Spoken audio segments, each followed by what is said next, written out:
everyone, Not Dead Yet here, and I just finished watching Megalobox 2 Episode 3, and honestly speaking, this is probably going to be a short episode in terms of my thoughts, because I don't really have a whole lot to say. They didn't really show off a whole lot. We didn't get to see a whole lot of people return, although we did get a few things confirmed. One, Joe is now a coach, which is really interesting. I can't wait to see how this plays out going forward, because he actually does give some really good boxing advice. I'm not going to go through it one by one, but I will say that the stuff that he says is very true to life and can actually be applied in actual fights. Two, we get a little bit of the backstory of Chief, which is great to see. We get to see a little bit more of the punk kid being a punk kid.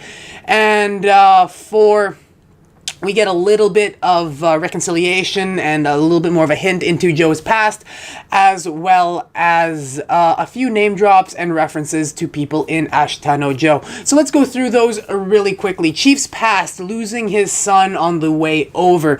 That's really interesting. Again, there is no real counterpart in Ashitano Joe that I can think of that would give any kind of similar situation. However, there are a lot of parallels between Chief and Carlos, and so I do think that while he may not be 100% fully inspired by Carlos, there is certainly a little bit of Carlos that lives on in Chief. One of the main ones being his gear, which is also the name of his son, Carlo.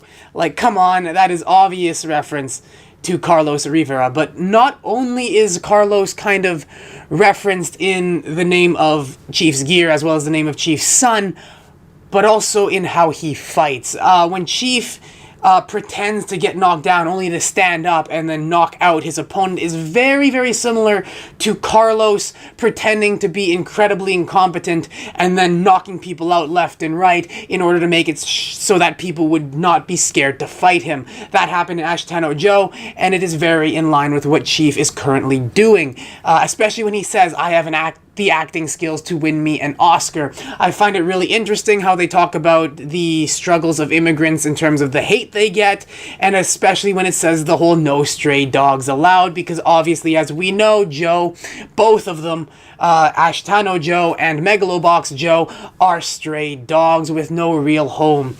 And that also brings us into the themes of people who are dead, wandering, and that don't have a real place to call their home. That was exactly what Joe was at the beginning of Ashitano Joe, some stray wandering soul with no place to call home, and that is exactly who Joe is right now, a stray wandering soul with no place to call home. I still think that Joe might die at the end of this series, even though he seems to be out of the ring for the most part, because there's a lot of death imagery surrounding Joe. But then again, there was a lot of death imagery surrounding Joe in Season 1, so we never know. I do like the idea of him fighting the ghost of someone who is dead by his hands, because that happens also in Ashitano Joe 2, where Joe kind of deals with the consequences of the death of somebody he killed in the ring. Slight spoiler, I'm not saying who it is, though.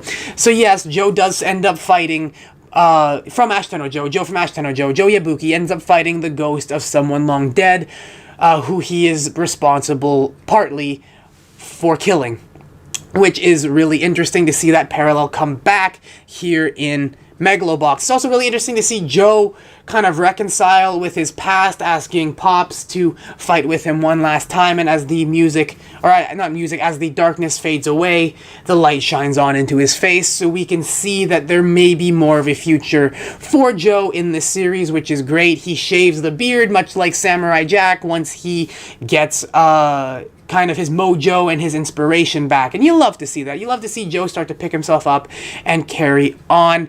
In terms of the painkiller addiction, he is starting to really reel from the effects of withdrawals, which is something that you don't really see in Ashitano Joe. However, Joe did go through the pains of severe weight cuts, and that could be a reference to that, much like in the same vein as the removal of Yuri's gear was symbolic of the weight cuts that Rikishi had to undergo in Ashitano Joe, but I'm not entirely sure about that. The graffiti's a really interesting part of things, especially when the punk kid is kind of fueling the fires of hate, which could be really interesting in the themes of immigration and how some people tend to resent or can end up resenting their ethnic heritage. I'm not sure how far this show is going to go in those themes, but it is interesting to see.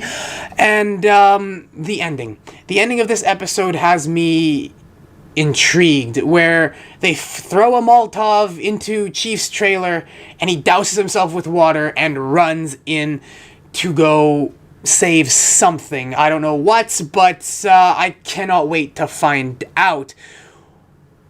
But that's really all I have to say about this. It was a great episode full of amazing imagery. One thing before we go, the ending theme was, if you want to get to the root of the rot, do not cover the mouth of the urn. It's a different term for an urn, but it was a pot used for that the Greeks would use in cremation. So it's really interesting to see that come up as the credits roll.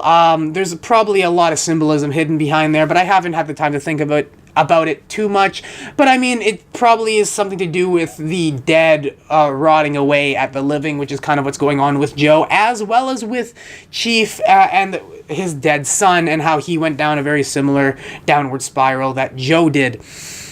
But yeah, all in all, still a really good episode, still really intrigued. It's just there's not a whole lot of stuff of substance to talk about.